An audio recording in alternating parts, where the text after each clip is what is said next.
Gawa 20:28 at Roma 16:16 na nagpapatunay na ang Iglesia ni Cristo ang tinubos ng dugo ni Cristo. Salamat sa pagdalo mo, kapatid na Melissa, no? Unang-una, huwag kang magagalit, sasagot ako sa iyo ng tapat, yung tapat na pagsagot. Sabi nga, para kang nasa husgado, I will tell the truth and nothing but the truth with the best of my knowledge and ability. So help me God. Yun ang sinasabi rin eh. Basahin natin ang 20:28 ng Gawa. Ingatan ninyo ang inyong sarili at ang buong kawan, na sa kanila'y ginawa kayo ng Espiritu Santo na mga obispo, upang pakanin ninyo ang Iglesia ng Diyos, na binili niya ng kanyang sariling dugo. Ang binili ng dugo, ang Iglesia ng Diyos, hindi Iglesia ni Cristo. No? Yan ang Biblia na dating Biblia. Basahin natin sa Bibliang Katoliko na mas matanda kaysa doon sa kay Lamsa. Isang Biblia lang yon, Lamsa. Ang nakalagay, mali. Bakit? Kung pupuntahan mo kasi sa Greek na original language ng Gawa, kapatid na Melissa, ganito para wag kang magalit, pakinggan mo lang akong mabuti. Ang sumulat ng Gawa, si Lucas, Ebanghelista Lucas. Ang sinulatan niya, si Teofilo. Dapat alam mo yan. Ang sumulat ng Gawa, si Lucas. Basahin natin ang uno-uno ng Lucas. Yamang marami ang nagpilit mag-ayos ng isang kasaysayan noong mga bagay na naganap sa gitna natin, alinsunod sa ipinatalo sa atin nilang buhat sa pasimula ay mga saksing nakakakita at mga ministro ng salita, ay minagaling ko naman pagkasiyasat na lubos ng pangyayari ng lahat ng mga bagay mula ng una na isulat sa iyong sunod-sunod kagalang-galang na Teofilo. Ang sumulat ng aklat ng Lucas, si Lucas, isinulat niya yan kay Teofilo. Alam mo kapatid, si Lucas lang ang manunulat sa Biblia na Griego. Ang lahat ng manunulat halos sa Biblia, puro mga Hudyo. Gaya ng mga apostol, mga propeta. Pero si Lucas, pakinggan mong mabuti kapatid na Melissa, si Lucas, Griego siya, Grego. Ang sinusulatan niya, si Teofilo, Grego rin. So, ang Lucas, isusulat niya yan, hindi sa salitang Peshita, hindi niya isusulat yan sa Aramaika, hindi niya isusulat yan sa Hebreo, isusulat niya sa salitang Grego. Kasi Grego siya, ang sinusulatan niya si Teofilo. Grego rin. Ang pangalang Teofilo ay Greek name. Na ang kahulugan ay mahal ng Diyos. Yung salitang Teofilo, beloved by God. Greek yon. Greek din si Lucas. Yung salitang Lucas, hindi Hebreo yan. Hindi pangalang Hebreo yan. Yan ay isang pangalang Greek. Ngayon, yung sumulat ng Gawa, si Lucas din, isinulat niya rin uli ang kay Teofilo. Basahin natin ang Gawa 1:1. Ang unang kasaysayan na ginawa ko, o Teofilo, ay tungkol sa lahat na pinasimulang ginawa at itinuro ni Jesus. Yung unang pinadala ko sa yung kasaysayan, yung aklat ng Lucas, yun ang mga ginawa at itinuro ni Jesus. Ito naman ngayon ang pangalawang sulat niya kay Teofilo. Sinasabi niya, yung unang ginawa niyang kasaysayan ay yung mga ginawa ni Jesus. Ito naman isusulat niya ngayon, gawa naman ito ng mga alagad ni Jesus na mga apostol. Kaya ang title nito, Gawa ng mga Apostol. Kung paano yung Lucas ay isinulat sa wikang Grego, yung Gawa isinulat din sa wikang Grego. Kaya ang pagka naghahanap ka ng katotohanan, hahanapin mo yung Grego. Hindi ka pupunta kay Lamsa. Kasi yung kay Lamsa, Aramaic yun eh. Hindi naman wika ni San Lucas yun eh. Aramaic yun eh. Kaya nung lumitaw yung Lamsa, ang nakalagay daw doon, Iglesia ni Cristo. Pero hindi. Ang nakalagay sa Griego, Iglesia ng Diyos. Basahin natin uli ang Gawa sa mga saling mas mapapagkatiwalaan. Gaya nung salin na tinatawag na Douay-Rheims version, na matandang salin ng Iglesia Katolika. Ano ba nakalagay doon sa Douay Rheims? Pakibasa mo, Sis Luz. Take heed to yourselves and to the whole flock, wherein the Holy Ghost hath placed you bishops, to rule the church of God, which He hath purchased with His own blood. Church of God. Sa Tagalog naman ng Bibliang Katoliko, na isinalin din ng Katoliko, pakinggan nyo. Ingatan ninyo ang inyong sarili at ang buong kawan, na pinaglagyan sa inyo ng Espiritu Santo bilang mga tagapamahala, upang pamahalaan ang Iglesia ng Diyos na kanyang tinubos ng sarili niyang dugo.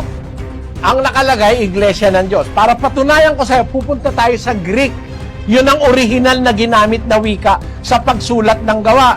Ano ang nakasulat sa Greek? Prosechete eutois kai panti to poimnio en o umas to nioma to agion eteto episkopos poimainein ten ecclesian to theo. Ang nakalagay sa Greek, kapatid na Melissa, no?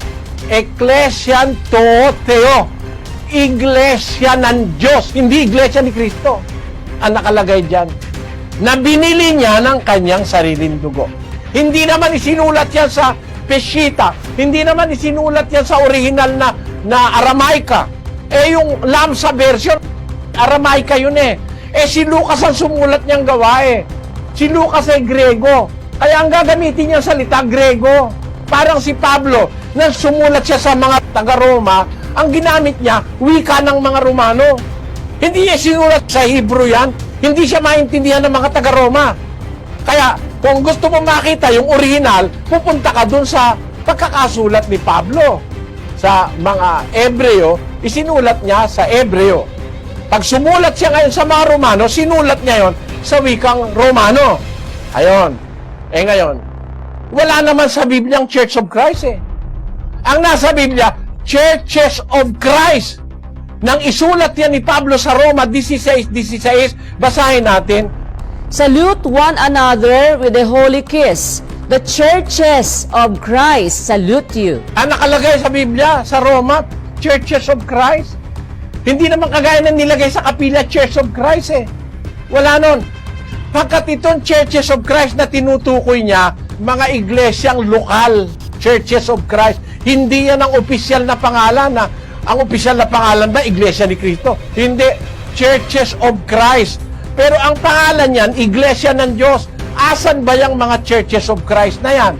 Asan yung mga Iglesia ni Cristo? Binabati kayo ng lahat ng mga Iglesia ni Cristo. Churches of Christ sa English. Sa Grego, ganun din. Ang nakalagay sa Grego ay Ecclesiae Pasay to Cristo. Mga Iglesia ni Cristo o Churches of Christ, plural. Asan yung mga yan? Basahin natin ang 1:22 ng Galacia. At hindi pa ako nakikilala sa mukha ng mga iglesia ng Judea na pawang kay Kristo. Ang mga iglesia ni Kristo, yung mga nasa Judea, hindi pa ako kilala sa mukha, sabi ni Pablo, ng mga iglesia ng Judea na pawang kay Kristo. Yun ang mga iglesia ni Kristo, yung nasa Judea. Ano ba talaga pangalan nun? Basahin natin ang unang Tesalonica 2:14. Sapagkat kayo mga kapatid ay nagsitulad sa mga iglesia ng Diyos na nasa Judea kay Kristo Jesus. Pangalan nun, iglesia ng Diyos pa rin. Kagaya nung nakasulat sa gawa, yun ang mga iglesia ni Kristo dahil si Kristo ang namamahala, pero ang nakasulat, iglesia ng Diyos na nasa Judea kay Kristo Jesus. Yun yung mga Churches of Christ. Yun yung mga iglesia ni Kristo na bumabati sa mga taga-Roma, yung nasa Judea. At yung nasa Judea, yun yung original na nanggaling sa Jerusalem, na nang usigin, napunta sa Judea at saka sa Samaria. Basahin natin ang 8:1 ng gawa. At si Saulo ay sumang-ayon sa kanyang pagkamatay. At ng araw na yaoy nangyari ang isang malaking pag-uusig laban sa iglesia na nasa Jerusalem. At silang lahat ay nagsipangalat sa lahat ng mga dako ng Judea at Samaria, maliban na sa mga apostol.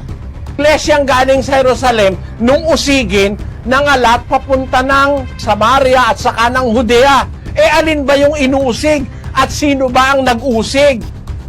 Alin yung iglesyang inusig sa Jerusalem? Sino ba nag-usig? 1:13 ng Galacia. Basahin natin. Sapagkat inyong nabalitaan ang aking pamumuhay ng nakaraang panahon sa relihiyon ng mga Hudyo, kung paanong aking inuusig na malabis at nilipol ang iglesia ng Diyos. Inusig ni Pablo, iglesia ng Diyos, hindi iglesia ni Kristo, kapatid.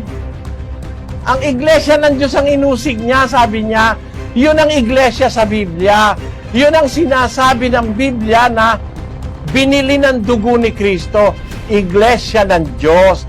Ang katunayang iglesia ng Diyos ang binili, basahin natin sa Apokalipsis.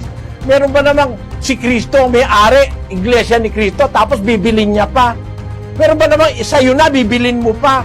Illogical naman yun. Ang binili niya, iglesia ng Diyos, binili niya ng kanyang sariling dugo. Basahin natin ang Apokalipsis 5:8. At pagkakuha niya ng aklat, ang 4 na nilalang na buhay at ang 24 na matatanda ay nangagpatira pa sa harapan ng kordero, na ang bawat isa'y may alpa at mga mangkok na ginto na puno ng kamangyan, na siyang mga panalangin ng mga banal.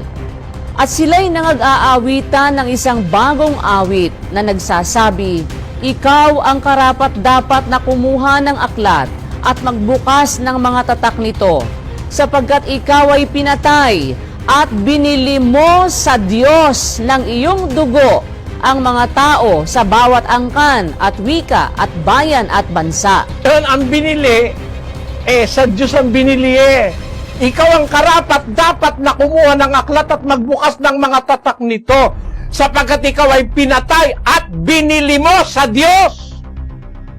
Kanino yung binili? Sa Diyos. Kung iglesia ni Kristo, siya pa rin ang bibili. Pag sa'yo, hindi mo na bibilin. Di ba? Bakit ang nakalagay sa gawa? Iglesia ng Diyos. Binili niya ng kanyang sariling dugo.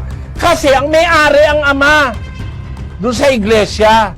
Kaya iglesia ng Diyos Binili niya ng kanyang sariling dugo. Bakit? Iniligtas niya. Nagsakripisyo siya, pinatay siya dahil sa iglesia para mailigtas niya. Alam mo ba kung kailan lang lumitaw yung Lamsa version? Pakita ko sa iyo ang ulat. Origin of Lamsa. Formally titled the Holy Bible from Ancient Eastern Manuscripts, the Lamsa Bible, which it is commonly called after its editor, George M. Lamsa, first appeared in 1933. Isang maling salin ng Biblia sa 20:28 ng gawa. Yung ginagamit nilang salin para patunayang iglesia ni Kristo ang binili ng dugo, maling salin ng Biblia. At hindi ginamit ni Lucas yung salita na yan. Alam mo kung bakit? Hindi naman kasi Aramaico si Lucas Si Lucas Grego. Ang sinulatan niya si Teofilo Grego rin. Kaya ang gagamitin niya sigurado salitang Grego. At ang original Greek ang nakalagay ay Iglesia ng Diyos. Hindi Iglesia ni Kristo. Yun ang gusto kong ipaunawa sa iyo, kapatid.